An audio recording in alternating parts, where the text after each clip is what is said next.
To define what dignity of the human person means, we have to look at what human dignity is. The dignity of the human person is of the utmost importance to the Church and its teachings. According to the Catechism, the dignity of the human person is rooted in his creation in the image and likeness of God. Since we are created in the image and likeness of God, we are entitled to central basic human rights. We are entitled to dignity as the human persons we are. These fundamental rights flow from our intrinsic dignity. The most basic of these rights, the inviolable right of every innocent being to live. So, in short, as human beings, we have human dignity. We have dignity because we were made in God's image. Finally, this dignity entitles us to certain fundamental rights, the most important of them being the right to life. This concept of human dignity can be explored through the song Where Is the Love by the Black Eyed Peas.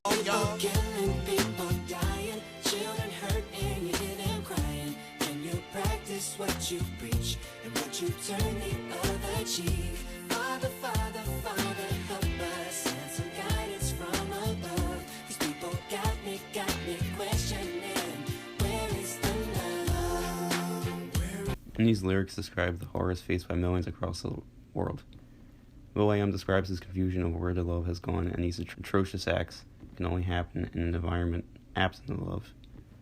Love can be equated to respect, and a lack of love for one's neighbor is the same as the lack of respect for human dignity of one's neighbor, which leads to terrible circumstances. And to discriminate only generates hate, and when you hate, then you're bound to get irate. Yeah, madness is what you demonstrate, and that's exactly how anger works and operates. Man, you gotta have love just to set it straight. Take control of your mind and meditate. Let your soul gravitate to the love, y'all. will.i.am is explaining what happens when respect for human dignity, terrible things. When human dignity is respected, when love is given to the whole world, the common good benefits.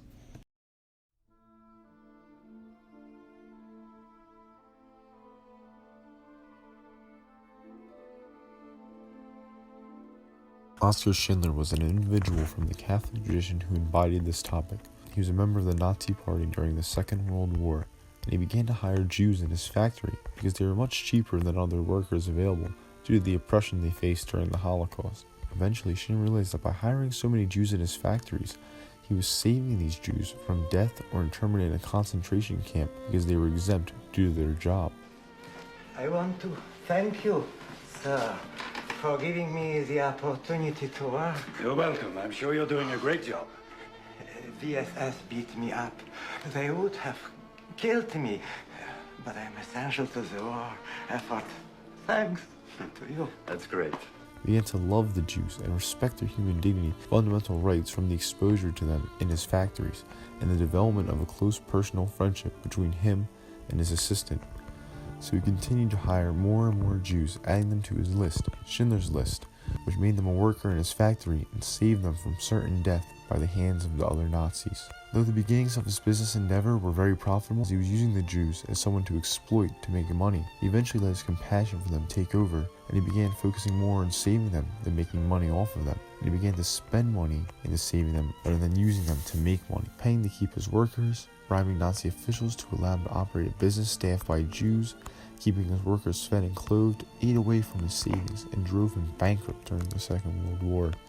Eventually, a man who started off consumed by greed and had sought to take advantage of an oppressed group of people ended up giving away everything he had in order to save them, and ended up lamenting when he felt he could have given up even more for them. I didn't do enough. You did so much.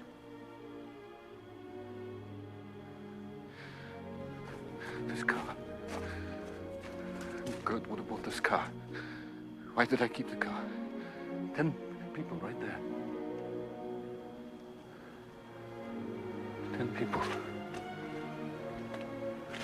10 more people. This pin. 2 people. This is gold. 2 more people. You would have given me 2 for it. At least 1. You would have given me 1. 1 more. 1 more person. Person stand. For this. I could have got 1 more person. And I didn't. Oskar Schindler once said, "What is there to say? They are my friends. I would do it again, over and over, for I hate cruelty and intolerance." Schindler hates cruelty and intolerance because they violate the dignity of all human persons, making him a great example of an individual who embodies this topic.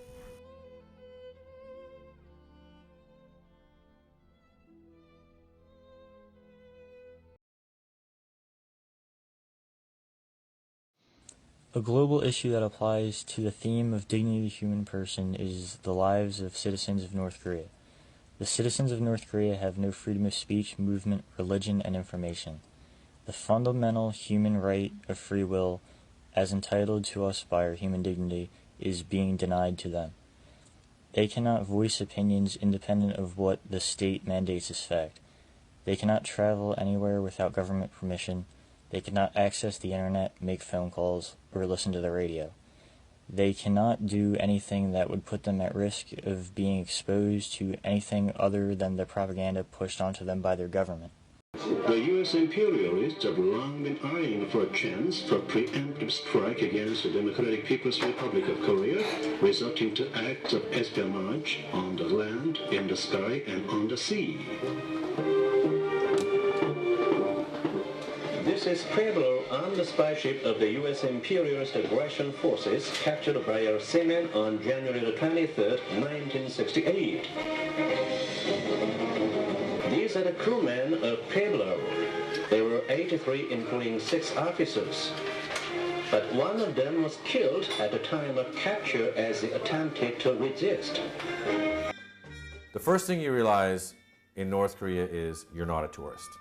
You're on a tour. You come in, you're shown what you're shown, you're escorted out, you're escorted the whole time, you're never allowed on your own. You can't leave the hotel, which is on an island, until your guards come and get you. You have a guard, a guide, and secret police. According to the Catechism, by free will a person is capable of directing himself towards true good. North Korea, by denying free will to its citizens, is stifling the development of true good within itself. For that reason, it is a necessity for Catholics to intervene. According to Pope Francis in his encyclical Laudato Si, the majority of the planet's population are mentioned in international political and economic decisions, but are often brought up as an afterthought, treated merely as collateral damage. They frequently remain at the bottom of the pile.